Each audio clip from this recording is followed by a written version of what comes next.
Olá, pessoal, tudo bem? Sejam muito bem-vindos ao último episódio da segunda temporada do Hipocratizando. Hoje a gente vai conversar um pouco do legado da nossa gloriosa Medicina UEL. E para isso, tenho aqui conosco três excelentes médicos egressos aqui da casa.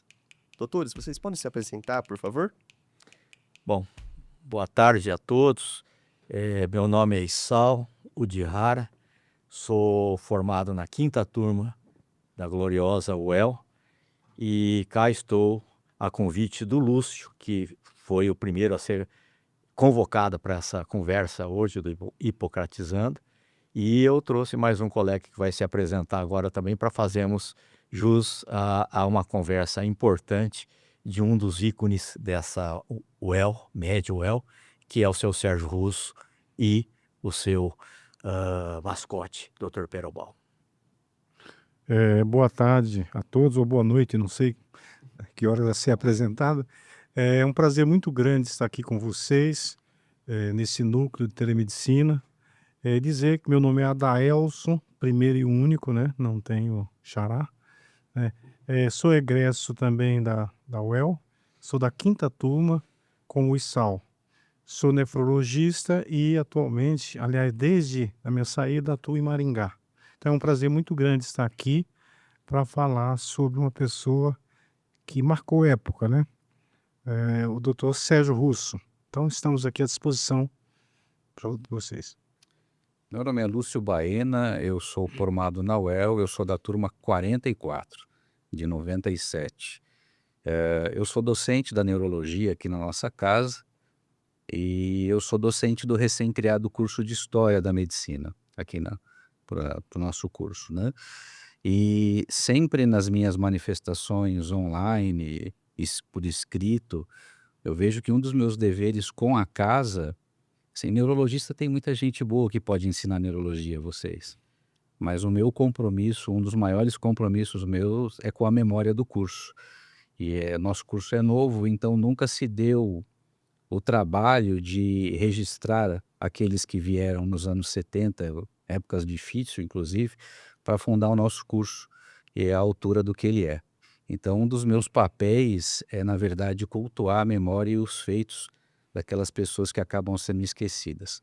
E um que não é esquecido, mas a gente tem que cultuar e as gerações têm que conhecer, é a história do Sérgio Russo, que além de médico era um artista, né? E artista respira um ar diferente, né? Então, vamos aqui rememorar aí histórias.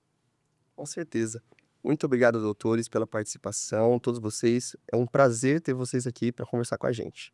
Bom, só para a gente começar a nossa conversa, eu gostaria que vocês falassem um pouco sobre a história de fundação da UEL, quando foi criada, como foi esse processo. Eu acho importante essa sua pergunta, porque e eu fiquei muito feliz agora, porque o Lúcio disse que, além de docente em neurologia, ele é docente da recém-criada cadeira da História da Medicina na UEL, e eu acho que história é uma coisa importante. O povo que não tem história, não tem cultura, então eu acho que é por aí mesmo. Parabéns, Lúcio, e parabéns à UEL e à medicina por abrir essa cadeira aí. Nós, da quinta turma, e a gente se autotitulou Gloriosa Quinta Turma antes do Lúcio colocar o nome de Gloriosa Medwell, muito antes, mas nós não patenteamos porque a gente distribui essa Gloriosa para todo mundo, mas o primeiro nome glorioso foi nosso, né, Adelso? Nós entramos em 1971 aqui na UEL, e eu acho que cabe aqui a contextualização que o Lúcio, de certa forma, já colocou, principalmente para vocês, gente nova, do primeiro, do segundo ano da escola, que estão fazendo esse curso aqui vamos chamar de prolongamento do curso médico. Eu acho isso muito bacana. E em 1971, gente, só para vocês terem ideia, Londrina tinha, eu até escrevi aqui, para não incorrer em erro, Londrina tinha 37 anos. Hoje Londrina tem 90 anos. Londrina tinha 200 mil habitantes. Hoje Londrina tem 600 mil habitantes. Então você veja como é que são as coisas. Em 1971, nós estávamos, como o Lúcio, de certa forma, pontuou, numa época difícil. Numa época difícil, que era uma época da ditadura militar, tinha recém entrado o terceiro presidente general da época, Emílio Garrastazu Médici, e já com o ato institucional número 5 valendo, e nós terminamos a faculdade em 1976, já na era Ernesto Geisel. Londrina não era diferente, como todas as outras faculdades da época e universidades. A gente tinha aqui, foi criado aqui uma coisa chamada AESE, Assessoria Especial de Serviço de Informação, um negócio assim, tá? Que era ligado ao DOPS. Mas, por outro lado, boa parte da nossa turma, porque a primeira e a segunda turma da faculdade, vieram muitos colegas de fora. Sabe por quê? Porque tinham uma coisa na época chamada excedente. Então, eram aqueles camaradas que passavam na faculdade, mas não tinha vaga. Então, era o tal dos excedentes. E aí, Londrina, já abrindo as portas em 1967, trouxe muitos excedentes para cá, não sei se era 20%, mais ou menos assim. Já na nossa turma, já não teve esse conceito dos excedentes. E então começaram realmente a vir para a nossa turma pessoas aqui da região, né? Geralmente filhos de imigrantes, de vários países ou de vários locais do país vindo para Londrina, né? E geralmente trabalhando na roça e com formação bastante primária, os pais, mas que fizeram com que seus filhos entrassem, estudassem e entrassem na faculdade. Essa era uma característica. O mais distante de nós foi o Adaelso. Depois ele conta a história dele, mas ele veio lá da Bahia. Veio num pau de arara da Bahia, veio parar aqui em Londrina. E eu, E morou um certo tempo até lá no relógio do edifício Banco da América. Para quem é mais antigo sabe o que eu estou falando. Mas ele era o mais diferente aqui, vamos chamar assim, da nossa turma, tá? E aí nós estávamos aqui, entramos, e alguns da região de São Paulo, e dentre eles tinha um rapaz chamado Sérgio Russo.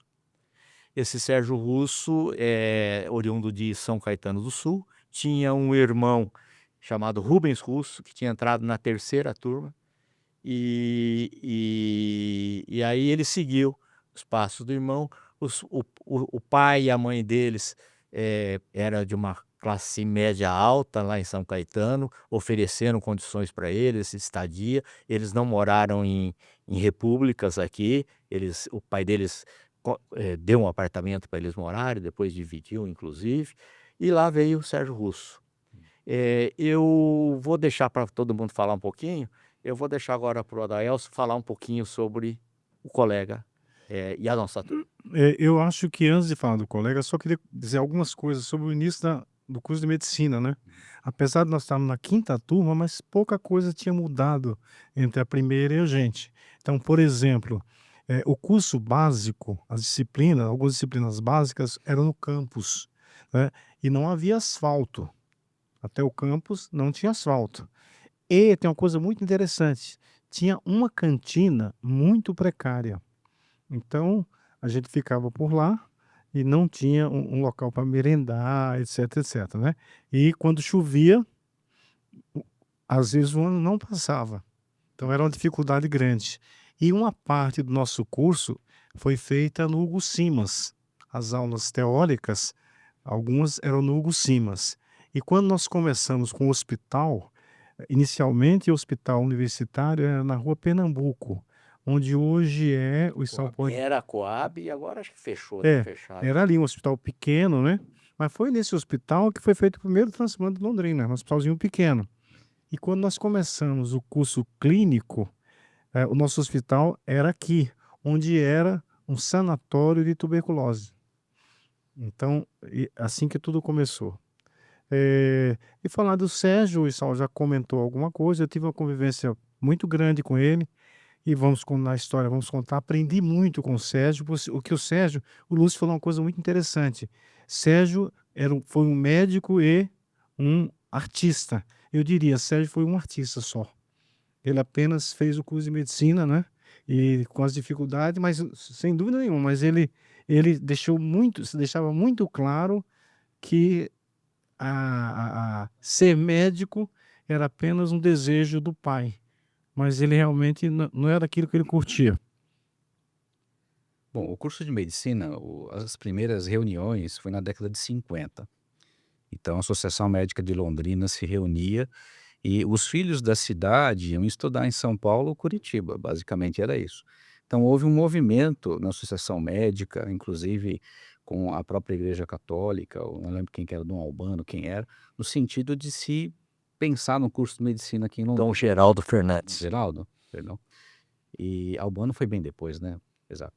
E então foi fundado o curso de Odon, primeiro, não havia UEL, teve o curso de filosofia, o curso de direito, se eu não me engano, e aí que foi levantada a ideia do curso de medicina. E quando você fala no curso de medicina, você tem que pensar num grande nome, que é vivo, está com acho 95 anos, que é o Dr. Ascencio Garcia Lopes.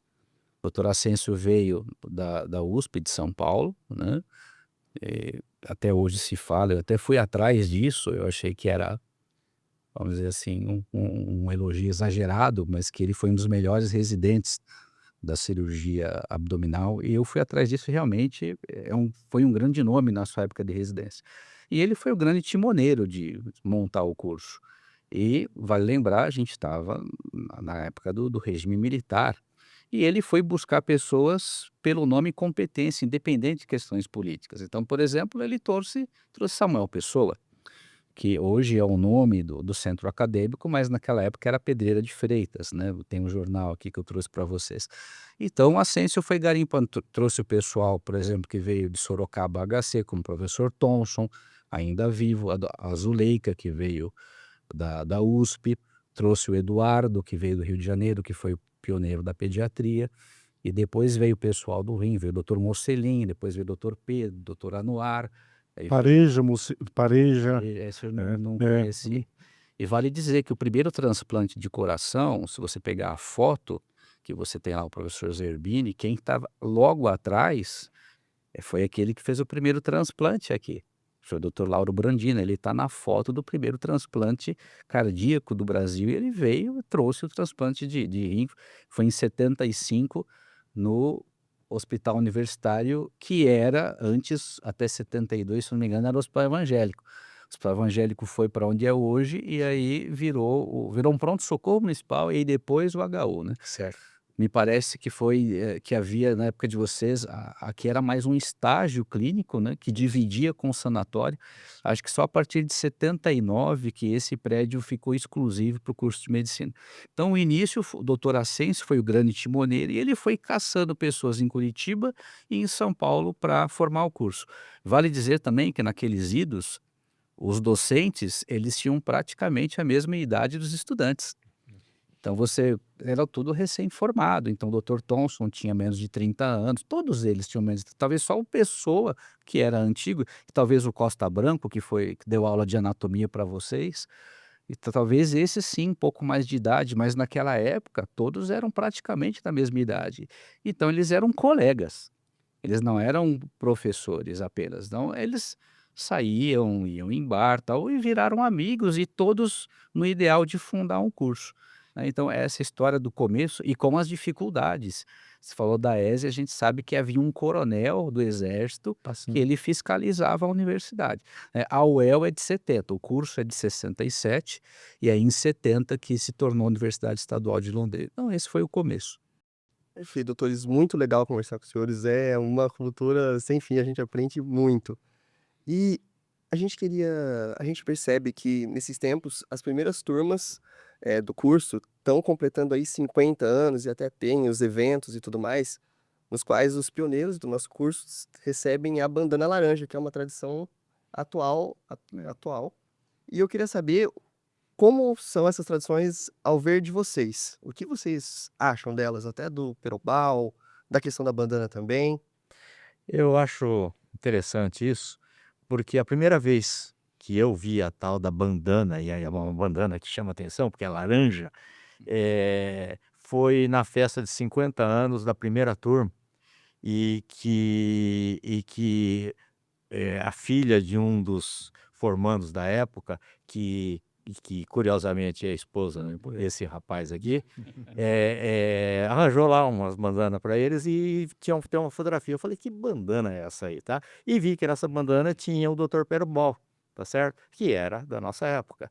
E hoje também o Adaelson me perguntou: "O que que é essa bandana?", né? Aí ele foi pesquisar e viu um texto do Lúcio falando sobre a história da bandana, né?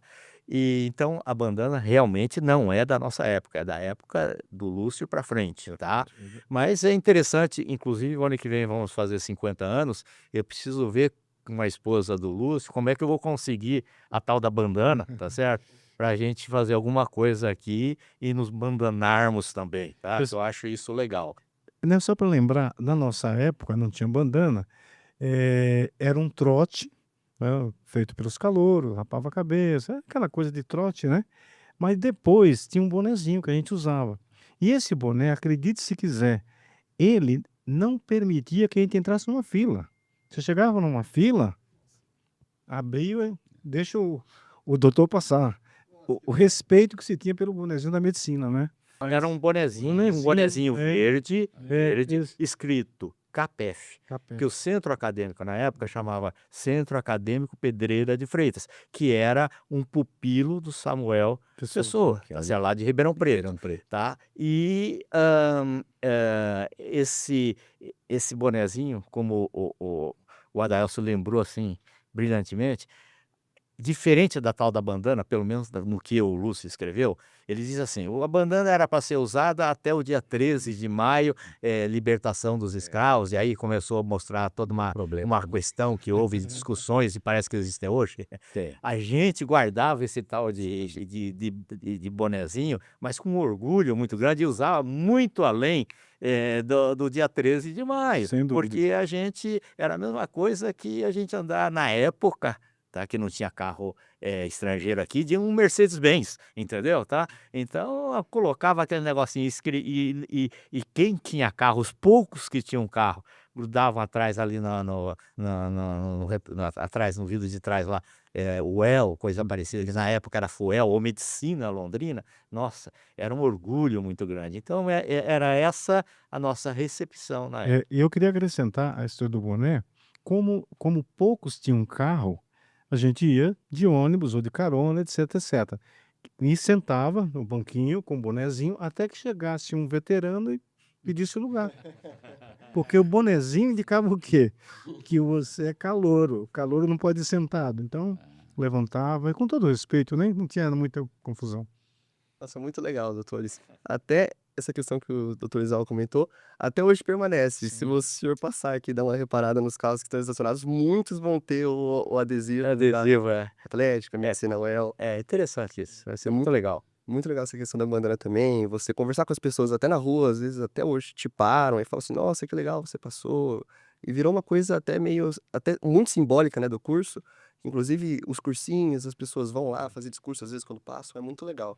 Eu só aproveitando, realmente era um orgulho muito grande. É.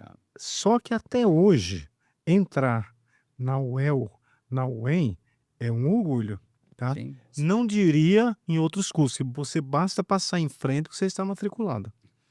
Não há necessidade de nenhum teste de avaliação, a não ser, na maioria das vezes, o financeiro, né? Na minha época, a gente recebia uma bata. Era tipo um avental. Os cursinhos patrocinavam, então tinha o nome de cursinho e tinha o Perobal, o Medwell. Você usava só no trote. Havia o trote tradicional da época, né? A bandana, eu acho que ela é da turma 56. No escrito lá eu coloco, eu acho que é da turma 56. E foi a ideia que eles queriam, como é que a gente vai identificar alguém da medicina? Até para ajudar, dar um apoio e tal, né? Ver na rua alguma coisa. E eles criaram a bandana e criaram o bolão. Então, o bolão era uma bola gigante. E uma bola, eu pus no blog, eu coloco a foto. Você coloca isso aí. E era vergonhoso você ir no shopping e os caras carregando uma bola daquele tamanho.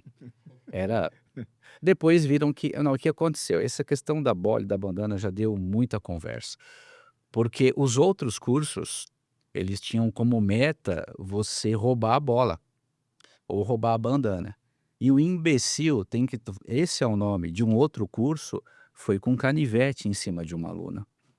E aí houve um movimento de você proibir o uso da bandana. Eu falo: "Pô, o vagabundo Uhum. pode andar com canivete na universidade, mas você não pode usar um negócio que, né, é o que identifica e que você sente orgulho daquilo". Eu, na minha época, se tivesse bandana, eu usaria com o maior prazer, porque foi difícil entrar, é um curso concorrido, e a gente que ama a casa, a gente tem orgulho dela. Então, eu fico um pouco incomodado.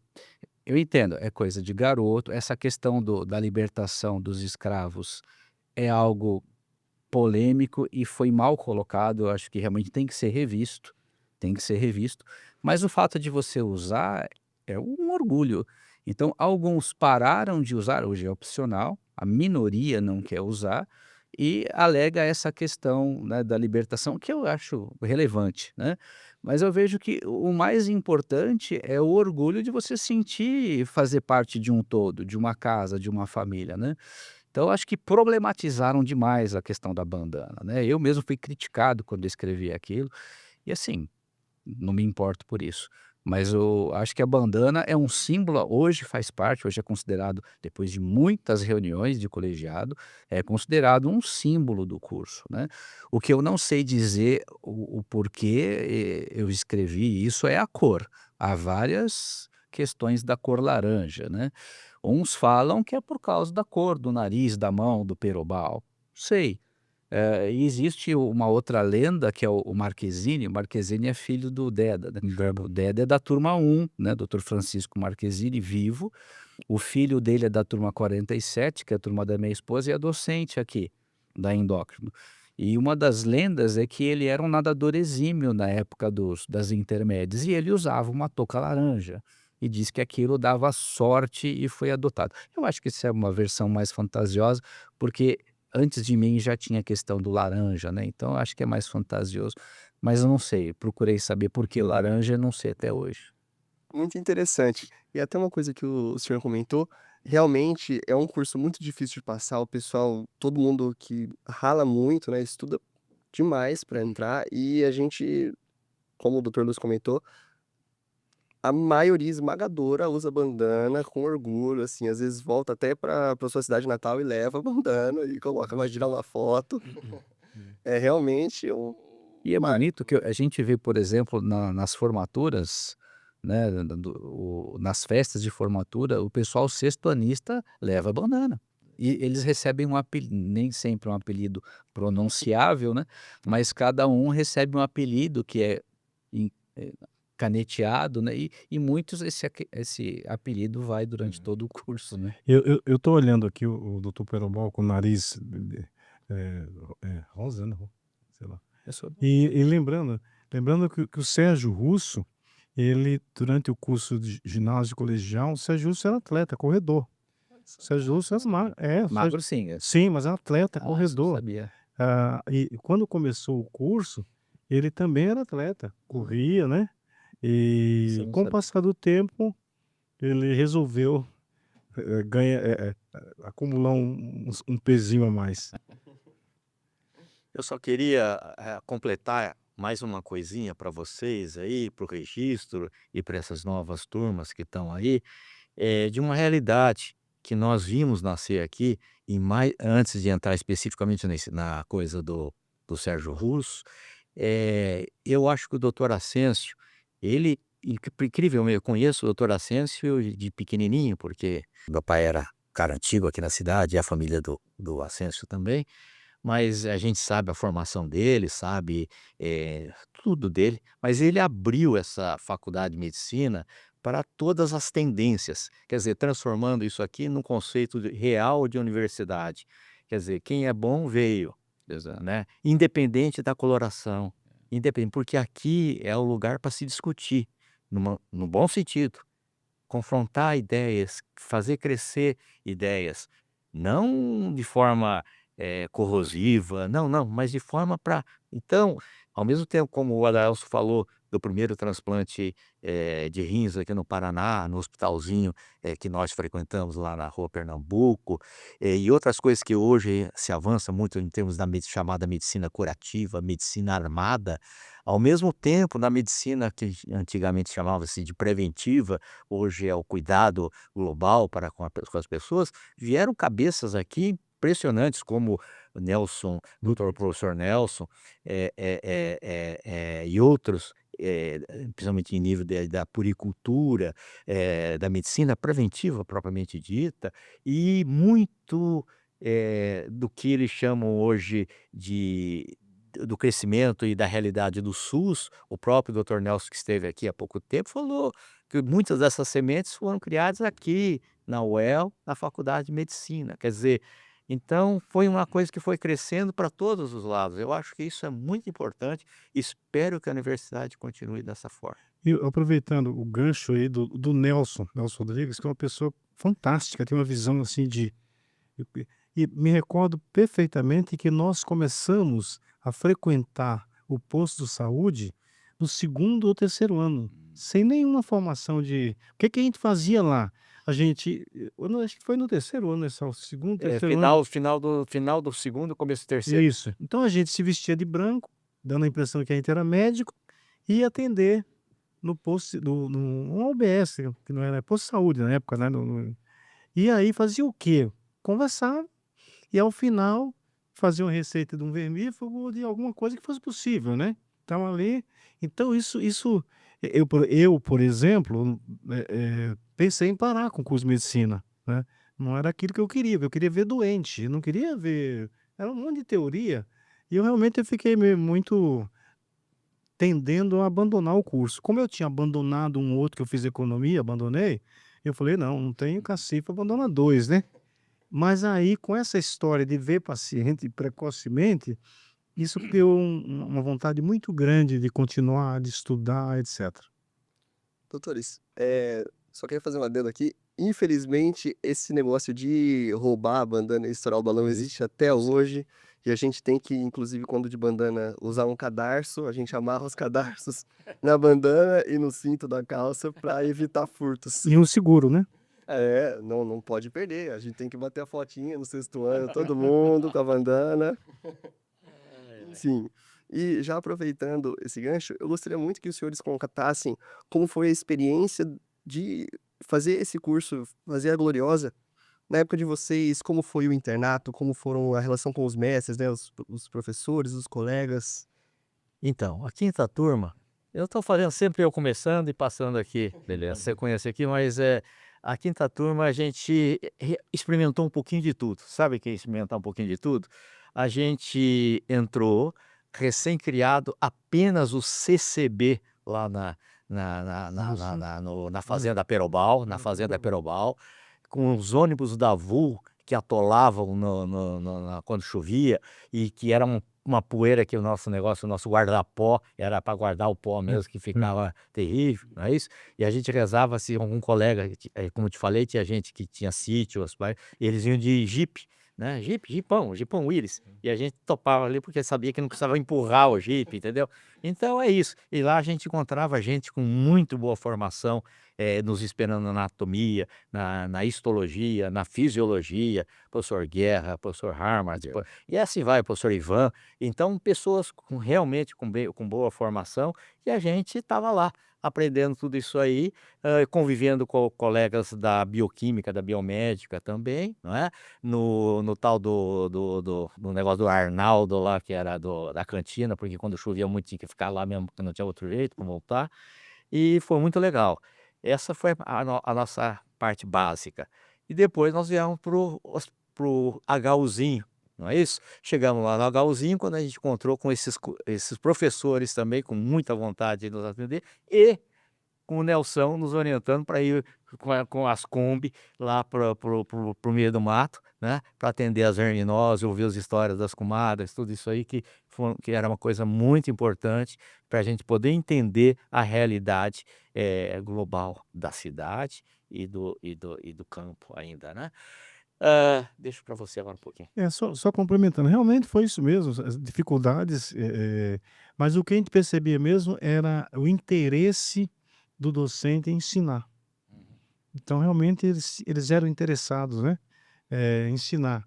E tem uma coisa muito curiosa, talvez o Issal lembre, que eu e ele, nós fizemos política universitária juntos, né? Tinha um centro acadêmico muito ativo, né? O centro acadêmico ativo. Chegamos a promover greve de residente aqui, não é só? Naquela época pesada, nós desencadeamos uma greve aqui, e a residência estava começando, né? Quando nós iniciamos nosso curso, a residência estava começando, né? E outra coisa curiosa, que no regime militar, o Issal também lembra, para evitar muito, muito companheirismo, muito conversa entre colegas, eles dividiram em grupos e permitiam você ter aula com outro. Isso. Misturava, para você não formar, Isso. né? Isso. Porque senão. Isso. Então era. É bom complementar isso aí para Isso, para vocês entenderem o que era isso aí, tá? A gente era Você estava na cidade, por exemplo, tinha 4, 5 pessoas, moleques juntos conversando, como vocês podem estar, já chegava o Meganha lá e falava assim: "Disperse". Quer dizer, era uma situação chata mesmo, você estava conversando de outras coisas, de mulheres e não sei o quê, mas tá, disperse. E aqui na universidade não era diferente também. E tinha o nosso centro acadêmico, Pedreira de Freitas, e que tinha a APF, Associação Atlética, Pedreira de Freitas também, tá. Então a gente lutava muito, aí apareceu a engenharia, aí a gente começava a brigar com eles, aquele negócio foi uma coisa muito interessante. Mas no centro acadêmico, como eu te falei, gente, tinha aqueles que gostavam mais da ciência, aqueles que gostavam mais da esquerda, da direita, mas a gente discutia, conversava numa boa e discutia tudo isso. Aí, dentro desse regime militar, eles acabaram com o tal do centro acadêmico, não teve mais centro acadêmico, sabia? Aí eles criaram os chamados diretórios acadêmicos. Então, era diretório acadêmico do CCS. Não podia nem pôr nome, porque senão punha nome de comunista ou coisa parecida assim. E aí juntava vinha um monte de curso que a princípio não tinha nada a ver com a gente, tá? Odonto, que estava lá no centro da cidade e que eles não tinham contato, e tudo numa coisa só para realmente diminuir a força dos grupos. Então, por muito tempo foi diretório. Depois, quando vocês entraram, é que voltou de novo voltou a democratização e voltou os chamados centros acadêmicos que vocês batizaram agora de Samuel Pessoa, não é isso? E aí começou a residência aqui em Londrina também. A Daelso fez clínica médica e depois nefrologia, e eu fiz pediatria. Aí a gente criou a Associação de Médicos Residentes, tá certo? Associação de Médicos Residentes. Eu fui presidente do centro acadêmico, depois fui presidente da associação, e sempre com os meus comparsas junto aqui, né? E a gente foi tocando o barco para frente. E aí, acho que talvez o Lúcio nem saiba isso, dentro da residência médica existe um peso muito grande da CNMR, da Comissão Nacional de Residência Médica, tá? Isso aí é um peso, eu não sei o quanto que é hoje, mas teve um peso muito grande, até mesmo para fechar junto com os CRMs e CFM, o conceito RQE, de registro de qualificação de especialista, tirando das associações médicas, fazendo uma coisa muito séria. Mas eles não reconheciam isso, tá certo? E nós brigamos. E a razão da gente fazer a primeira greve aqui em Londrina, foi daí que eu conheci a Aésia, porque eu era presidente da associação, né, de residentes, da Merel. Então foi isso, a gente fez para aumentar a força para a briga, nós fomos até Brasília, E eu inclusive. queria só Pode comentar, contar a história. esse episódio de Brasília é interessante, né? É um congresso de residência lá em Brasília e tal, e eu fui com o Issal, eu era vice-presidente da Paranaense, né? E um dos temas em discussão lá, sabe qual era, não? Pagamento, bolsa para o residente. Não havia Bom, pagamento, isso. né, para o E residente. nem o reconhecimento da residência como residência. Residência, né? E tem uma coisa muito curiosa também, que foi marcado com aquele grupo todo para escolher alguém do grupo que pudesse ir lá falar com o presidente ou com o presidente, não, com o ministro, né? E para ir falar com o ministro, você precisava de quê? Para entrar lá você precisava de um paletó. E quem tinha paletó? Eu. Então eu fui escolhido não por qualidade, eu tinha o paletó. Mas a reunião não vingou. E mais um adendo aí também na história da Faculdade de Medicina, quando nós começamos, a faculdade era paga. Sim. Vocês sabiam disso, não? Na Faculdade de Medicina, não era universidade ainda, Não, era era a faculdade de é. medicina e era uma fundação. Era uma fundação e era paga. Era a Faculdade de Medicina do Norte do Paraná. É isso, Aí exatamente. virava Era uma fundação. FUEL, né? Fundação Isso. Universidade. Acho que foi até a época do Até 73, né? Foi. Pago? Não, depois. Não, foi até 73, 74. O quê? A pago ainda. Não, bem depois. Bem depois. Foi? Terminamos o curso pagando. Pagando ainda? Foi Ah. até a década até final de 80. Ah, foi tudo isso? Foi Álvaro Dias que Ah, tá. foi. Aí tirou o conceito da fundação e se transformou em universidade estadual gratuito, não é isso? Eu não sei Álvaro Dias, quando né? que mudou de FUEL para UEL, eu não sei, mas a gratuidade foi com Álvaro Dias. Só contextualizar algumas coisas. Em 68 houve da reforma universitária. A reforma universitária, um dos objetivos era quebrar o conceito de faculdade. Porque numa faculdade você entra do primeiro ano e vai até o último, tendo aulas naquele ambiente. Então, por exemplo, a Faculdade de Medicina da USP, todo o curso era feito lá no Dr. Arnaldo. Em 68 foi quebrado essa questão, houve a reforma universitária e nós éramos a Faculdade de Medicina do Norte do Paraná, que em tese era tudo para ser tudo junto. Então, essa questão do regime anual para semestral é um dos motivos de você quebrar esse conceito de unidade. E aí que houve mistura. Eu fiz disciplinas com o pessoal da Odonto, com o pessoal Isso do aí. Físio. Então, você quebrava essa uniformidade, que era um dos objetivos da época, entendeu? Você quebrar essa força, né? Certo. Na minha época já havia o centro acadêmico, já era o CASP. O professor Nelson, que eles tanto falam, está vivo, 88 anos. Eu estive agora visitando ele em Campinas e até foi interessante, fiz uma entrevista não gravada. Ele mexia com uma disciplina chamada Geografia Médica. Então ele estudava as parasitoses no Vale da Ribeira. E foi aí que ele conheceu a esposa dele, que era a Elza, que é professora de Isso, gastro aqui, isso. foi a primeira professora de gastro, hoje professor titular aposentado da Unicamp. E a Elza, ele conheceu porque a Elza ia examinar a questão dos pacientes portadores de verminose do ponto de vista clínico da gastro. E aí que eles se conheceram e vieram para cá. O Nelson foi preso. Eles me disseram, num dia dos pais, não lembro de que ano, acho que 75. 75. No dia dos pais, o Nelson foi preso na casa Uma dele. semana E ficou em Curitiba. Isso, aí apareceu de volta. Depois apareceu. Então, são outra época, né? Em relação à época, eles pegaram o começo, então eu tenho uma visão diferente, que eu entrei em 91. Só você imaginar, naqueles idos, o Dr. Thomson, o recém-formado Lacerda, o Dr. Edivaldo e muitos outros pessoal da Nefro, o Dr. Fraga, né? Todo esse pessoal, quando eles, na época deles, eles tinham a mesma faixa etária. Né? Estavam começando a carreira, né? O Dr. Mocelin, Dr. Pedro, Dr. Anuar. Eu peguei esse pessoal no auge, Isso, exatamente. porque eu peguei todos eles com 25 anos de formado, Isso. né? Que é mais ou menos o que eu tenho, tem um pouco mais que isso. Então eu peguei uma outra época. E o que é interessante, eu peguei esse pessoal no auge e com sangue, porque eles criaram isso aqui. Então eles viram isso aqui crescer, né, o nosso curso, e eles tinham realmente um orgulho de ver o filho que eles criaram. Então eu peguei todos eles na faixa dos 50, 60 anos, né, que é o que eu tenho hoje agora.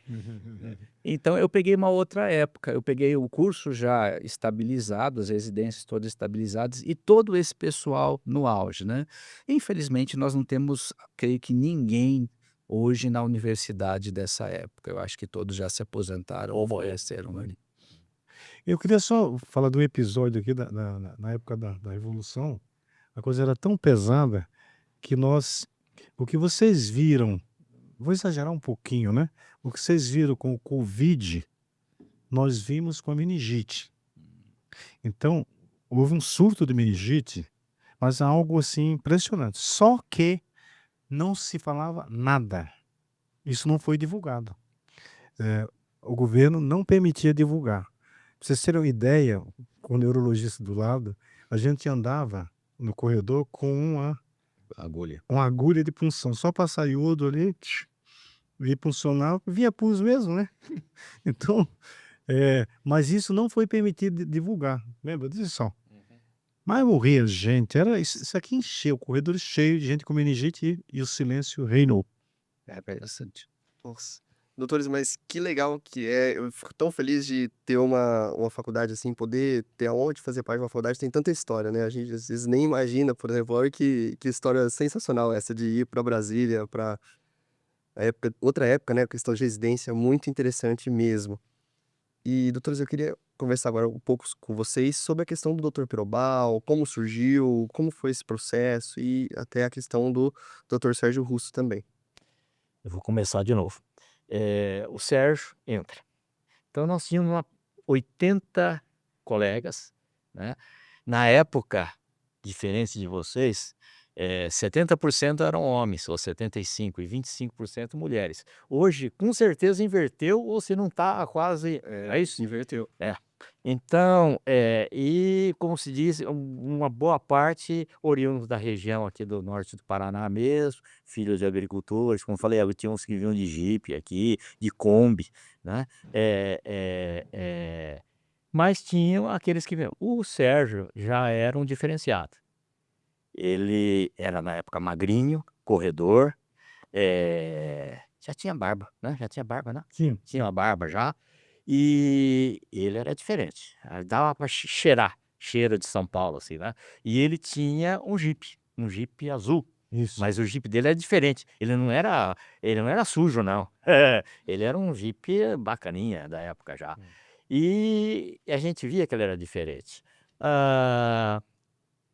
Começou a fazer a faculdade com a gente. E como ele tinha um irmão que entrou 2 anos antes, e que ele frequentava, de vez em quando ele vinha para coisa, alguns colegas da turma dizem que ele fez o Dr. Perobal a pedido da turma do 3º ano.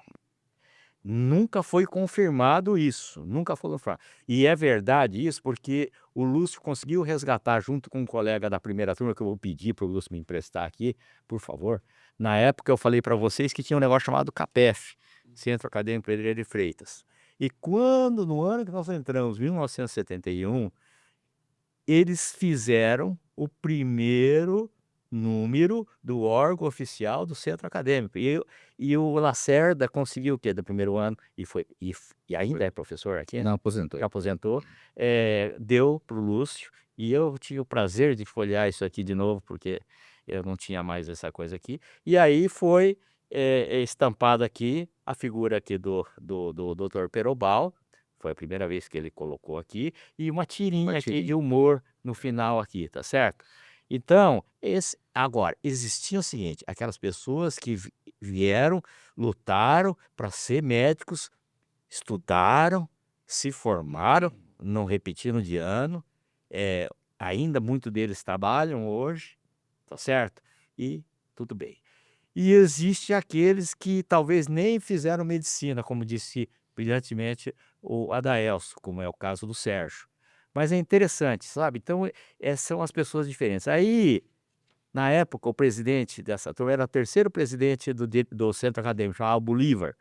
Eu me lembro porque eu virei presidente da turma tinha que me relacionar com esse Bolívar aqui. Um sujeito bom, tal. Então, o primeiro artigo aqui, tá certo? O primeiro artigo aqui que tem aqui dentro dessa coisa, um é do Cordone e tal, que é tudo bem, e tem um cara chamado Francisco Faro, e fala sobre o relativo à teoria. Francisco Faro entrou na 2ª turma, passou pela 3ª, passou pela 4ª e formou com a gente na 5ª. Então você vê que essas pessoas que se dedicavam a coisas assim, eles ficavam mais tempo na faculdade, tá certo? Por N motivos, tá certo? Então ele nos formou e é um grande colega nosso, o Chico Faro, psiquiatra, tá certo? Você segue mais aqui, tá certo? Vai em frente aqui dentro dessa coisa, que você encontra aqui, tá aqui, Luiz Ronaldo. Quem é Luiz Ronaldo? É um que entrou também na 3ª turma, trem, passou para 4ª, trem, chegava atrasado, entendeu? E se nos formou com a gente também. Ele, infelizmente, já faleceu, né? Então, é muito interessante ver isso aqui. E o Dr. Perobal, tá certo? O Dr. Perobal era inteligente, ele era inteligente, mas eu acho, agora eu vou provocar um pouquinho o Adaelso, para colocar aqui, ele era chato. Ele era um cara chato, irascível, tá certo? O cara que não, ele achava que era bobão, também não conversava muito não, tá? Era uma espécie de Van Gogh. Eu acho que era um Van Gogh. É um Van Gogh. Era um cara que ou não estava ali, ou devia estar mais na frente, sei lá eu o quê, era diferente. Mas eu acho que todo artista, de certa forma, quanto melhor é isso.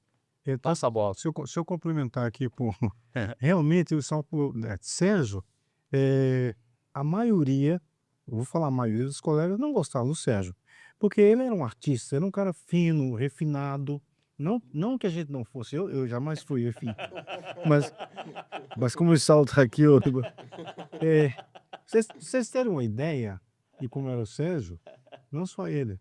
Um dos restaurantes mais finos de Londrina, que era do italiano, que eu esqueci o nome. Dante. O Dante. O Dante é um restaurante fino, não era para todo mundo, né? Mas o Sérgio almoçava no Dante, certo? O Sérgio almoçava no Dante, até que um dia ele pediu um ovo, né? Veio o ovo, ele não gostou, pediu para devolver. No terceiro, ele quis entrar na cozinha para fazer o ovo, né? Naturalmente, o Dante saiu com ele, né, para fora. Porque realmente tinha um gosto refinado. Eu vou contar só um episódio. Eu aprendi muito com ele. Eu tive uma convivência muito grande com ele. Porque ele gostava de mim, eu gostava dele e eu aturava as coisas diferentes dele. Eu me lembro de uma ocasião. Ele morava num apartamento. Primeiro, nem a maioria morava em República. O Sérgio tinha um apartamento próprio, sabe onde, não? Num edifício chique da cidade na época, porque quando nós começamos, quando eu cheguei aqui, Londrina não tinha mais do que 10 edifícios, 10 edifícios, né? E o Sérgio morava em um deles, que era em frente ao Hugo Simas, que é um apartamento bom, e ele mesmo decorava, fazia aquelas pinturas, etc, etc, né? Tinha um gosto musical refinado. Ele tinha um gravador, antigamente era fita, uma CAI com aqueles rolos de fita, e ele trazia fita dos Estados Unidos.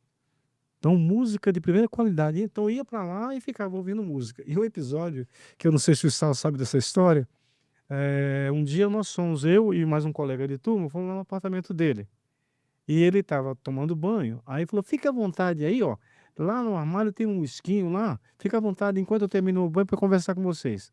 Aí eu e o colega sentamos ali. Fomos lá onde tinha um uísque lá, eu tinha dois. Pegamos um uísque, 2 copos. Colocamos o uísque no copo. E sentamos parecendo gente grande, né? Tomando um esquinho que não era para todo mundo. O uísque não era um negócio assim era coisa rara. Estamos sentados e chega o Sérgio. Olha pra gente, olha pro copo na mão, e eu falei, deu ruim, hein?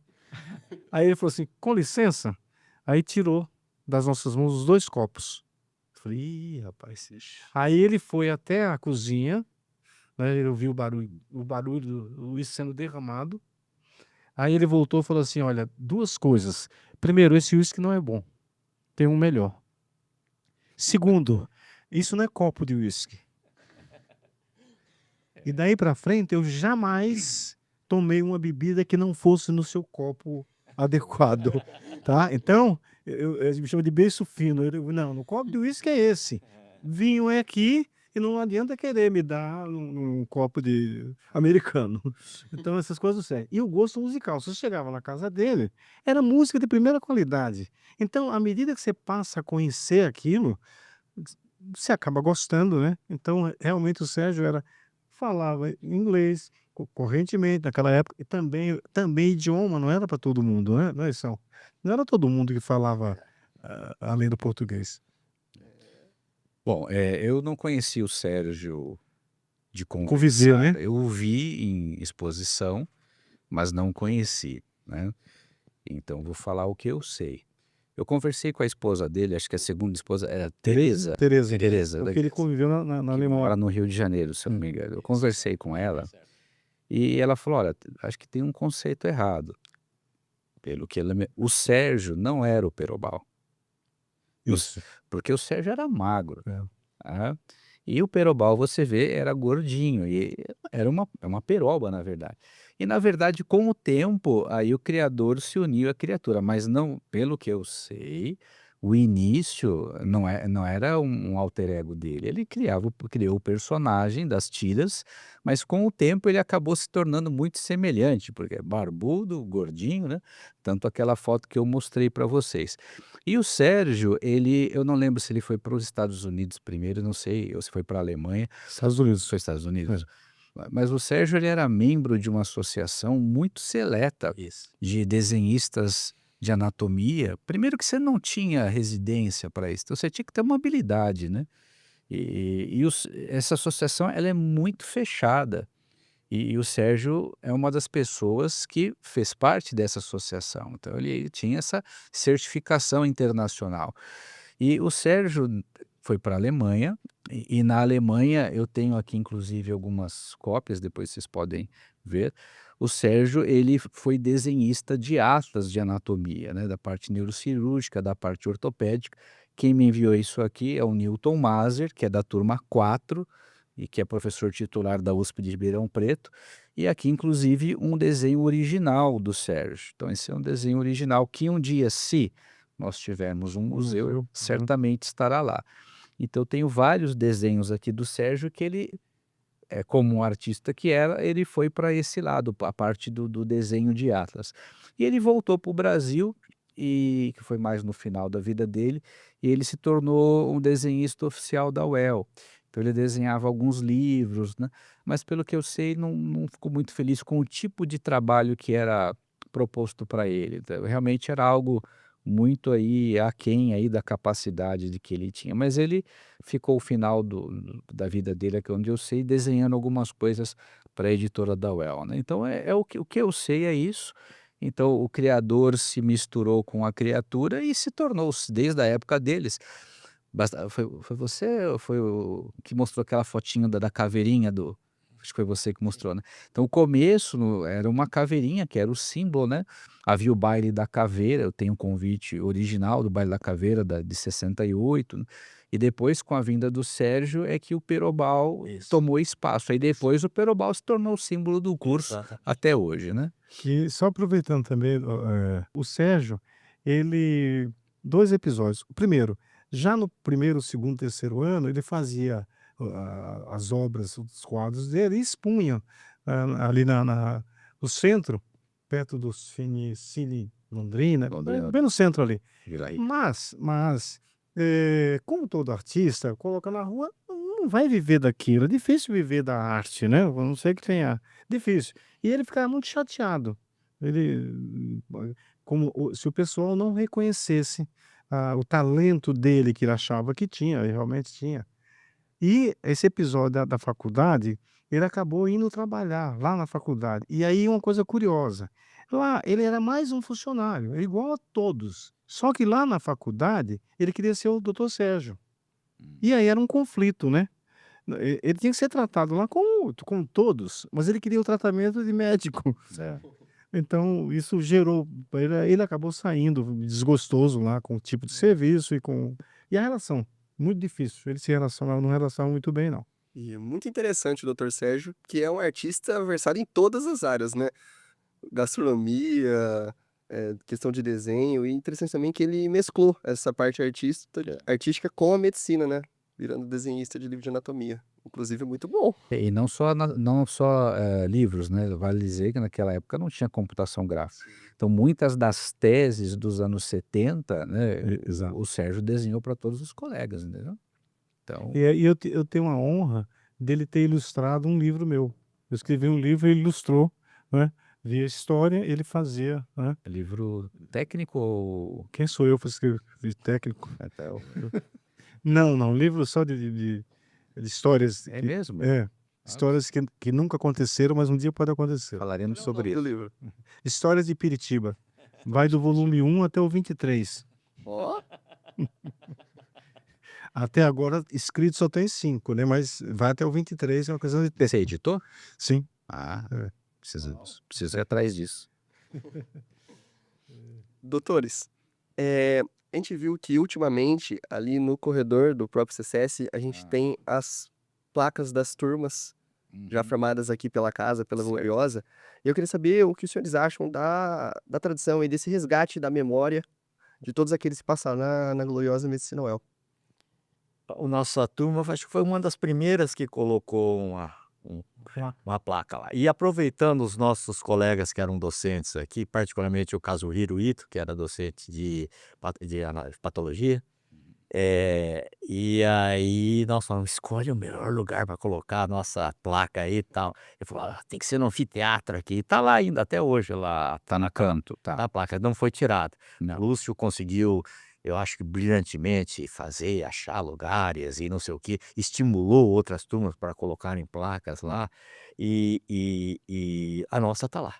O Lúcio deixou quietinha lá, tá tudo bonitinho, porque parece que o Lúcio é o homem de manda nas placas, né, Uma manda das nas placas, você. e a nossa placa tá lá. E a gente tem muito orgulho dessa placa lá. E a nossa placa tem o Dr. Perobal lá também, tá certo? Tem o Dr. Perobal lá também. Eu digo para você o seguinte, eu também ia lá na Dr. Arnaldo, para ver as coisas. Eu gostava, achava bonita aquele prédio ali da escola. E tinha no dos corredores lá, mas não é placa não, eram uns negócios enormes das turmas de formados lá. Tiraram todas. Tiraram todas, e tinha da turma do meu pai também. Sim. Mas eram umas coisas, Tiraram os portais, verdadeiro portais, acho que não sei onde é que foi parar, Eu sei. mas aí você pode contar melhor sobre essa história. Bom, voltando lá, a Faculdade de Medicina da USP, os 3 andares, realmente você tinha todos os olhos dos professores e nas paredes todas as turmas, são mais de 100. E eram placas gigantes mesmo. Houve um processo de revitalização da faculdade e hoje só estão lá os quadros dos eméritos. E qual é o problema? Isso eu perguntei lá no museu. A estrutura estava sendo comprometida. Então eles tiraram e existe hoje um órgão onde todas essas placas estão arquivadas. Então expostas só estão os quadros dos eméritos, dos titulares e eméritos. O resto tirou tudo. Realmente, para quem conheceu aquilo e vê hoje, é algo de se lamentar, mas tem lá os seus motivos. As placas do HU é o seguinte, onde é ali a entrada do HU, aquele que vai para as enfermarias, as placas ficavam lá. E não era toda a turma que podia ter placa. Então você só podia ter, a gente fala turma bola. O que que é? Turma 1, turma 5, turma 10, turma 15.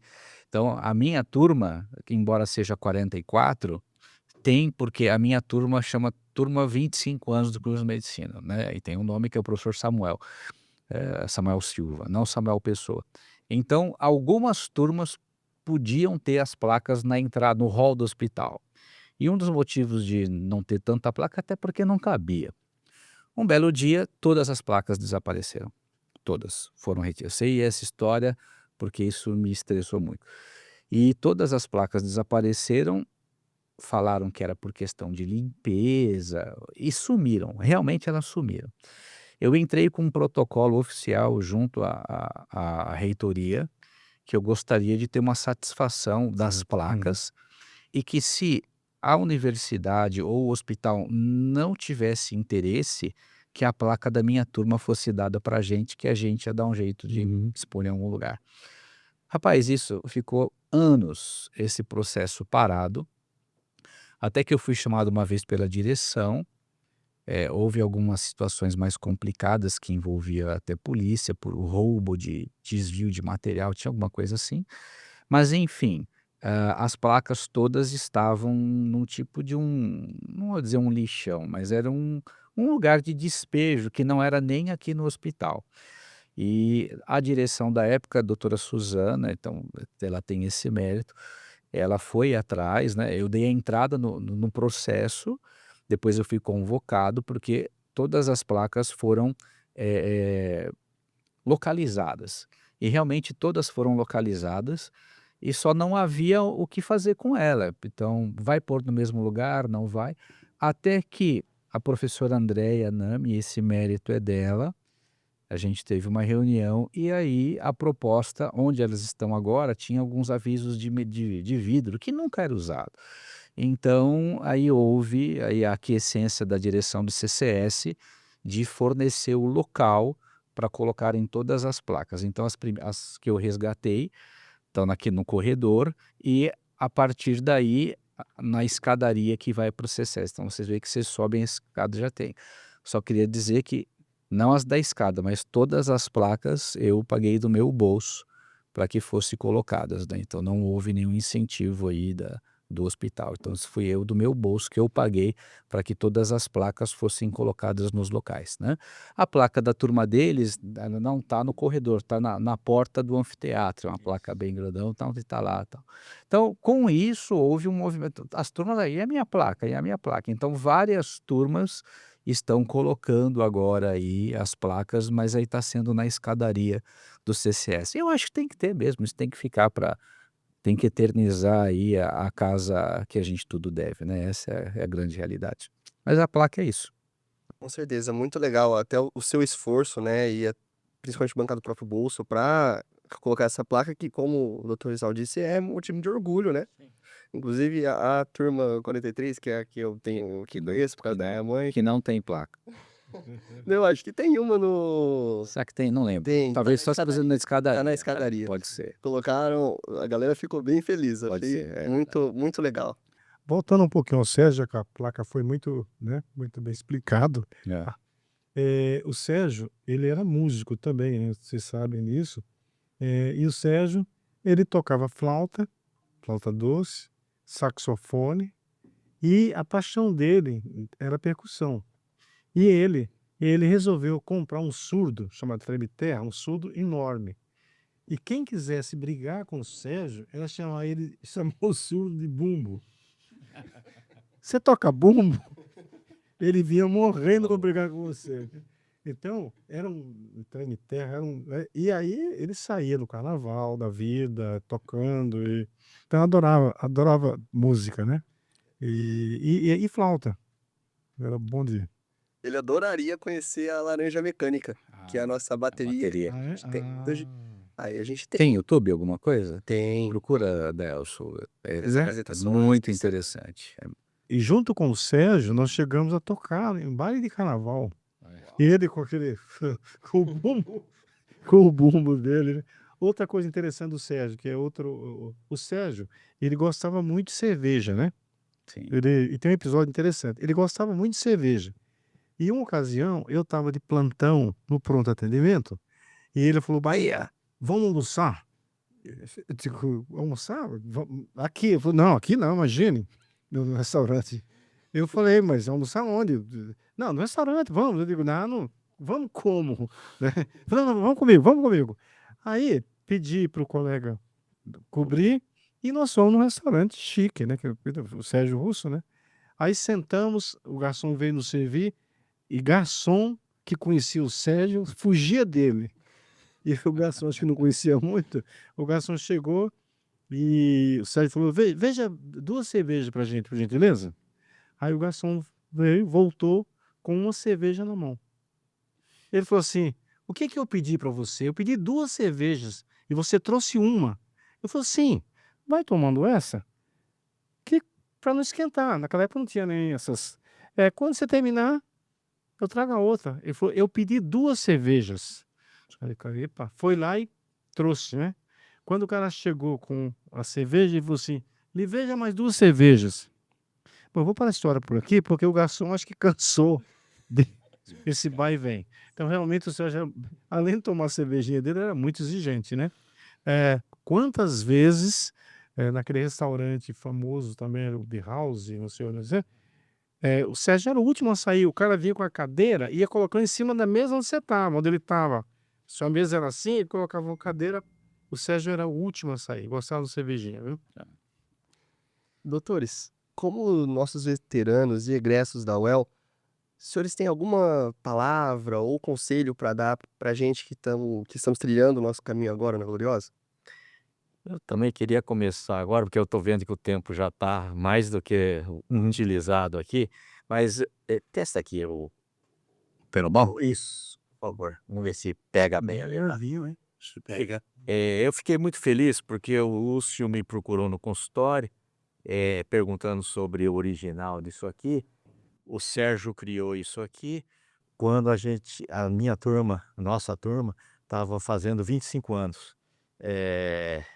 Isso foi no ano de 2001. E aí, então, o dinheiro é finito e não aceita desaforo. O pai dele foi-se, e todas essas histórias foram contadas, então ele começou a ficar apertado. Já tinha voltado lá da Alemanha, e ele já tinha saído de todas aquelas outras atividades dele, estava duro. E aí nós falamos, vamos prestigiar o Sérgio, vamos fazer, ele faça alguma coisa. Aí ele fez isso aqui, mais umas coisinhas que nós pagamos para ele. O mecenas dele, que é o Adaelso, fez uma exposição na casa dele lá em Maringá, de obras dele. E assim foi criado esse bichinho aqui. E eu fiquei muito feliz quando o Lúcio foi lá no consultório, e depois, acho que com o dinheiro dele mesmo, ele montou, ele fez isso aqui, eu nem sei como é que ele distribuiu tudo isso aqui. Então, essa é a história desse boneco aqui, que o original primeiro está lá comigo, e todos os outros colegas receberam também isso aqui. E isso era o Sérgio já na fase final dele, né? E daí, nesse ano, ele não tinha dinheiro para viajar com a gente também. Aí, além disso, nós fizemos e falamos, vamos levá-lo. Foi uma festa longe que nós fizemos em Salinas e Maragogi. Naquela época a gente estava com dinheiro. E aí nós fomos para lá. E ele foi junto com a gente, por nossa conta. E aí que ele fez... e nós fazemos um baile de fantasia lá, tá certo? Aí ele aparece lá, desse jeito. Ele teve a Ivana, que foi a primeira mulher dele, que trabalhou aqui na UEL, no HU, teve 2 filhos. Depois teve a Tereza, enfermeira. Ele namorou também uma colega de turma nossa chamada Ivone, que é psiquiatra, em Limeira. E também namorou, viveu, ficou bastante tempo com uma psicóloga chamada Denise. E ela que foi com ele, acompanhando ele. Na época ele estava com ela lá nessa festa, e que ele então apareceu, e ela falou para mim, eu bolei isso aí, falei, Sérgio, faz você mesmo, seja você mesmo. E aí ele foi assim, tá certo? Fantástico. Ele foi assim. Eu fico muito contente, porque eu acho que isso é um ícone. É um ícone. Com a bandana é um ícone. Isso aqui é um ícone da nossa Medwell gloriosa, né? É tão bacana isso. Chegou uma época, gente, que ele não ligava muito, falava assim, quem é o dono desse Dr. Perobal? Aí, na Madalena, vocês conhecem Madalena? Não, Madalena é um bar que aí tá aqui, os mais antigos vão. Essa namorada dele estava lá, tomando umas também, que ela, fora dos pelinhos, ela toma, junto com um colega nosso chamado Eurico, que também gosta de uma cervejinha. E aí ela falou, o Sérgio mandou dar para vocês, ele já tinha falecido, o primeiro desenho dele.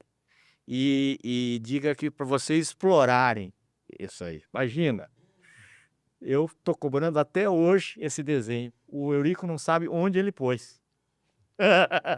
com a autorização dele, para que a gente utilizasse isso aqui. Tá? Mas também nós não íamos fazer nada não, porque isso aqui é da UEL mesmo, e todos têm direito de usar, tá certo? Se ele não ganhou dinheiro com isso, não somos nós que vamos ganhar.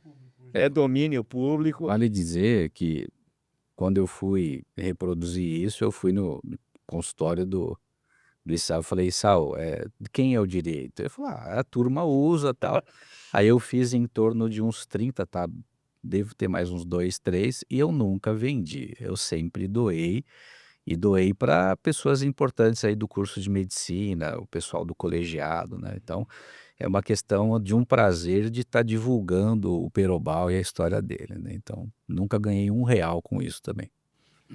E só um adendo aqui, que o Issal comentou que o Sérgio passou a ter dificuldade depois da morte do pai. É que, na verdade, o pai, que era um corretor de seguros, era uma pessoa que deveria, com certeza, ter um ganho mensal Uhum. bom, mas sem bens. Ele é uma pessoa que ganhava bem, investiu nos filhos, essa coisa ela paga. Dois filhos na faculdade, morando fora de casa. Certo. Então, é uma despesa grande. Apartamento para um, apartamento para outro, mas bens mesmos, pessoal, eles não tinham, né? Então, o que tinha, na verdade, é o que ele Era produzia, renda que ele mensal. produzia, daí a dificuldade que o Sérgio passou. Tá? Eu só queria terminar essa história aqui, porque daí se os dois precisarem complementar, porque o motivo maior que a gente está aqui é pelo ícone e pelo autor, né? Aí quando ele estava no final do segundo ano, junto com a gente, né, ele teve uma hepatite que evoluiu cronicamente, com uma grande dificuldade, começou a faltar nas aulas, e no terceiro ano da faculdade, então os professores falaram, não, não dá, você tem que repetir, fica aí, termina. Aí sim que ele fez o final do terceiro ano, quarto, quinto e sexto, na sexta turma. Mas ele sempre esteve ligado para a gente por causa dessas histórias todas que eu já contei, o próprio mecenas dele aqui contou, quer dizer, coisas que ficaram, tanto que ele ficou com a gente até o final, e a gente o adotou, não é?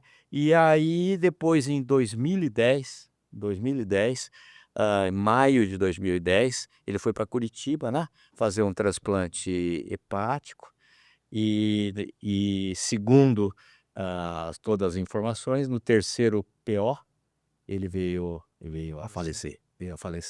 Essa é a história do autor do nosso Dr. Perobal.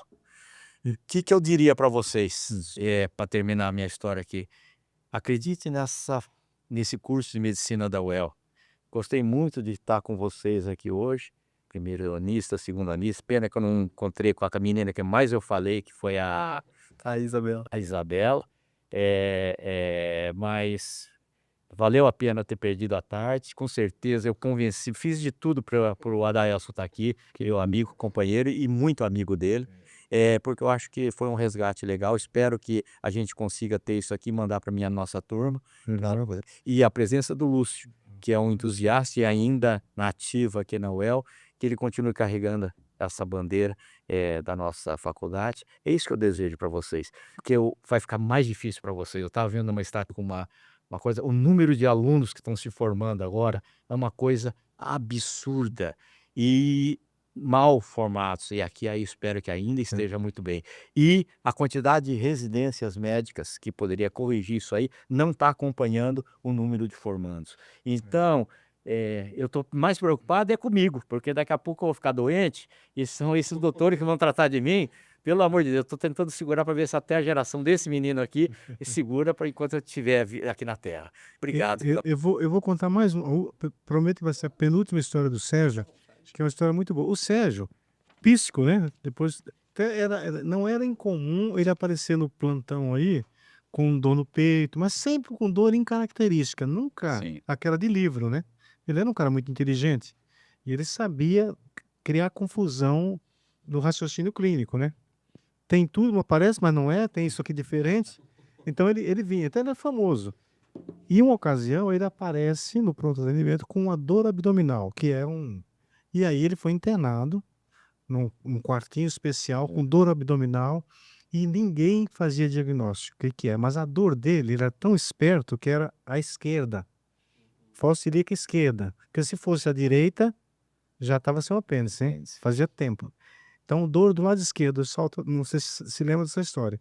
E ficou lá quase uns 10 dias, internado, não melhorava, e papinha pra cá, e não sei o quê.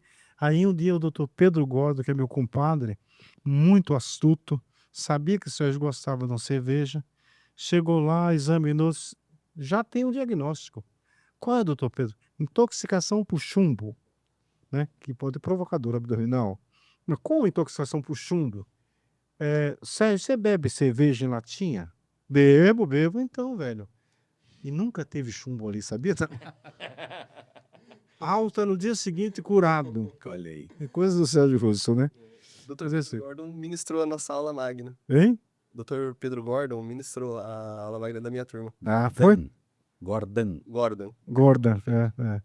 Então, essa história. E você perguntando aí eu também, só uma coisa curiosa, não. Em torno de 20% dos nossos colegas se tornaram docentes. É isso só?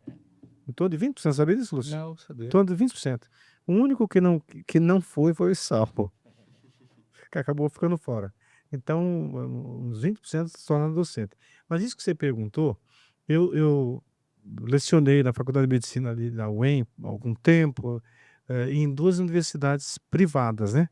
Então eu tive contato e estou tendo até hoje com os residentes. Mas uma coisa me chama a atenção, então você perguntou a respeito de conselhos, né.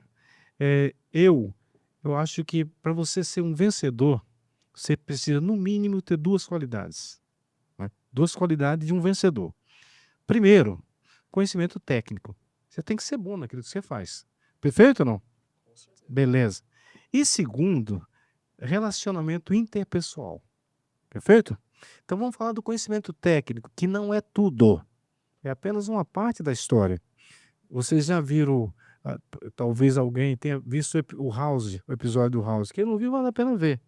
O House é um clínico de mão cheia e um chato de galocha, né? O House, você não faz uma segunda consulta com o House, mas o conhecimento técnico ele tem. Então o que eu estou vendo hoje? E o Saulo levantou uma preocupação.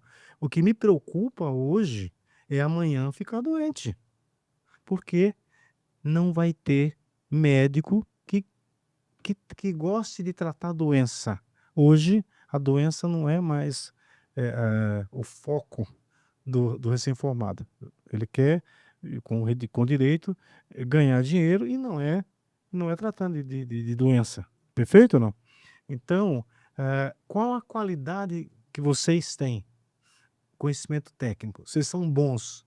Vocês saem bons. Esse é um diferencial muito grande na hora de você se colocar no mercado. Porque não sendo bom, já fica difícil.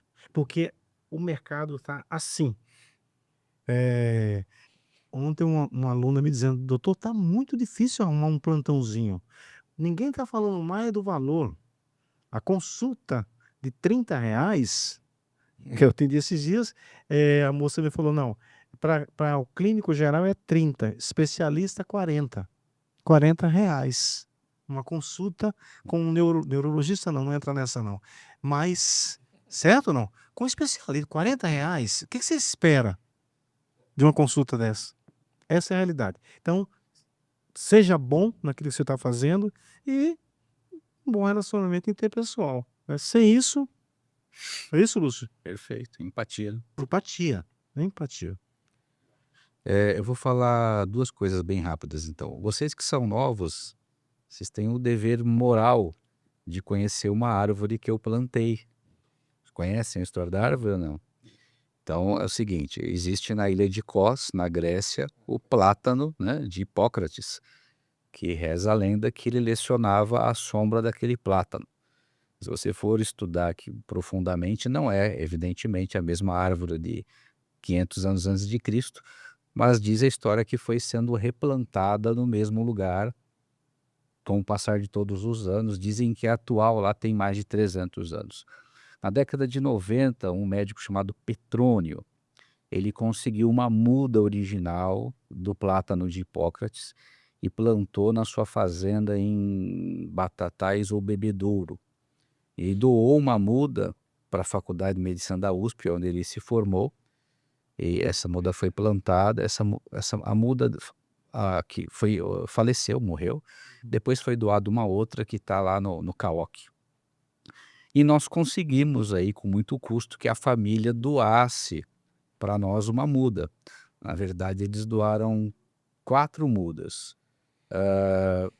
Uma nós plantamos aqui.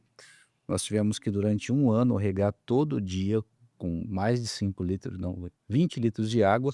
E veio uma receita calcária para adaptar o plátano ao nosso clima. 2 estão no Iapar, que estão em estufa, e uma o engenheiro que nos trouxe está na casa dele. Então nós temos aí uma muda neta original do plátano de Hipócrates que está plantado aqui no céu. Hoje ela está frondosa, tudo, então ela vingou, né? Então, isso para vocês que são novos, faz parte da história da medicina, e são poucas as escolas no Brasil que têm uma muda aí descendente da original. E a outra coisa para encerrar, quando eu era estudante, eu fiz estágio em museu em São Paulo. E conheci muita gente que já faleceu, todo mundo, evidentemente, doutor Zerbini, muita gente. E uma vez eu perguntei para um grande, não vou dizer o nome, ele foi uma pessoa muito polêmica na medicina, mas é uma pessoa que eu aprendi muito, chamado professor Ricardo Veronese, que era professor de infectologia de São Paulo. Pessoa polêmica, mas eu tenho muita gratidão a ele. E eu falei: "O que que o senhor diz para quem é estudante e tal?" Ele falou: "Olha, não se esqueça da sua antiga casa. Então é a ela que você deve tudo." Então o que eu quero dizer a vocês, não interessa aonde vocês vão estar daqui a 10, 20, 30 anos, né, espero eu que bem, mas vocês têm um dever: jamais esqueçam de sua antiga casa. E é assim que eu queria encerrar a minha participação com vocês. Perfeito, doutores. Eu queria agradecer demais todos vocês por terem disponibilizado o tempo. A gente aprendeu muito com essa conversa e é sensacional poder trazer aqui e mostrar pro pessoal que vai assistir que a nossa escola, a nossa universidade tem legado, tem história. É muito, muito sensacional ouvir isso de vocês, que são inspiração pra gente, que depois de terem trilhado todo esse caminho, ainda nutrem esse carinho pela Medicina UEL. Muito obrigado, viu? Obrigado a vocês. Nós que agradecemos a oportunidade, né? Imagina. Muito obrigado, pessoal. Tchau, tchau.